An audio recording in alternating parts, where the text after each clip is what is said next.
Arratsaldeón, buenas tardes, señor presidente. Miren, esta mañana mi compañero Óscar Matute hacía referencia a varias películas que le venían a la mente respecto a unos discursos de las derechas.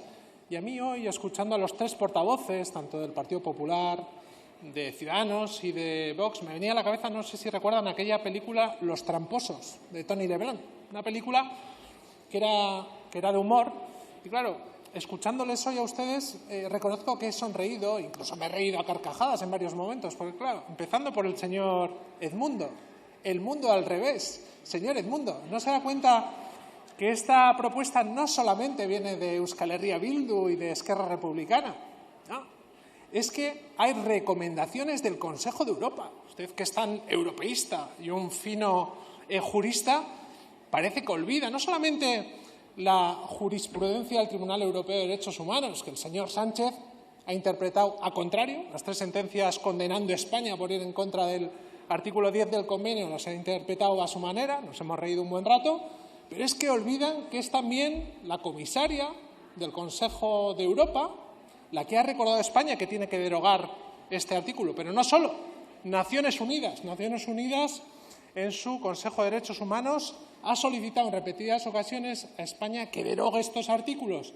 Y les reconozco que no fue Esquerra ni Euskal Herria Bildu, fue el señor Sánchez en Naciones Unidas ante el examen del 2020 que se comprometió a derogar estos artículos. Usted decía, ¿esto no lo hacen para una España mejor? Yo creo que sí, que será un Estado con un código penal menos malo, porque reconozca usted que es uno de los más severos que hay en Europa.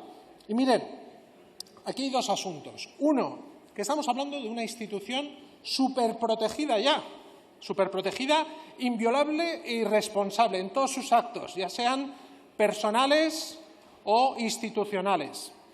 Y en la doctrina hay un debate que gana por goleada, por eso me ha extrañado, ¿no?, ese discurso tan antiliberal que dice que precisamente esas instituciones que tienen ese carácter político, en este caso no elegida democráticamente, recordemos aquello que decía en una entrevista el padre del ávido lector, donde decía que no se hizo un referéndum preconstitucional porque se perdía, ¿no? Pues en una institución que no ha tenido ese refrendo ciudadano, tiene que tener un nivel de crítica o tolerar un nivel de crítica mayor aún que el de cualquier ciudadano, mayor aún. Y ustedes hacían trampa porque parece que hoy estaríamos hablando aquí de derogar el delito de injurias o calumnias. Y no es eso, no es eso. Estamos hablando simplemente de libertad de expresión. Y no porque lo digamos nosotros. Ya he dicho, hay jurisprudencia ya consolidada por el Tribunal Europeo de Derechos Humanos y son ya varias las organizaciones internacionales que hacen este llamamiento a España. Pero, miren, es que además estos artículos que vienen de lejos son anacrónicos, parten del franquismo y, como decía antes, de una institución ya megaprotegida. ¿Y en qué contexto lo hacen? Lo hacen en un contexto en que no el jefe del Estado, toda la Casa Real pues está plagada de escándalos. O sea, han tenido incluso que cambiar de rey para salvar a la monarquía como modelo de Estado. ¿Y qué ocurre?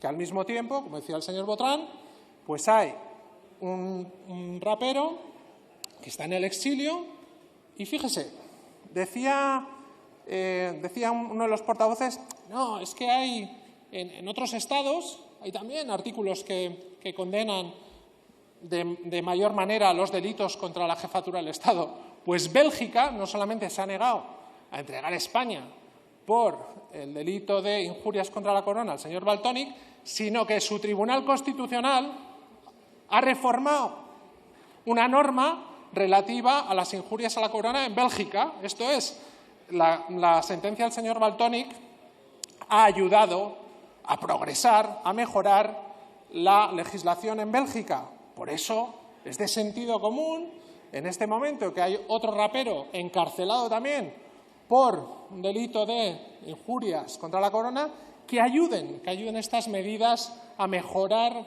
la legislación que, ya digo, es anacrónica y desproporcionada, porque no estábamos hablando, ¿no?, de eliminar un delito de injurias o calumnias, sino que deje de estar superprotegida.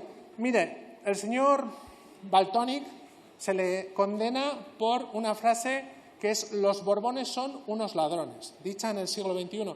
Esa misma frase la dijo el señor Valle-Inclán hace 90 años. Y es más, les animo a ver las actas de julio de 1931 de esta Cámara sobre qué decía sobre Alfonso XIII. Les animo a ver qué decía sobre Alfonso XIII y sobre toda la Casa Real. O es más, había un ministro francés, Talleyrand, que decía que es costumbre real el robar, pero que los Borbones exageran. Esto lo decía hace 2 siglos. Si hace 2 siglos se podía decir, a alguien le entra en la cabeza, incluso a un monárquico militante o a un republicano no practicante, que esto sea delito. Es que a nadie se le ocurre. Es un sinsentido. Ya digo, no porque lo digamos nosotros, sino porque es un sinsentido y porque así se lo están diciendo desde organismos internacionales. Y es más, vuelvo a insistir, España, uno de los códigos penales más severos de toda la Unión Europea, es hora ya de ir adecuándolo a los tiempos actuales y a la vez una jefatura del Estado súper protegida, que tenemos que ver una serie en HBO para descubrir asuntos que no se pueden tratar en comisiones de investigación en el Congreso de los Diputados. Por ello, sí, el derogar estos artículos hará de este Estado una sociedad mejor y donde la libertad de expresión esté más blindada. Y acabo diciendo que, obviamente, votaremos en contra de sus propuestas. Muchas gracias. Gracias. Por el Grupo Parlamentario Vasco, JPNV, tiene la palabra el señor Legarda.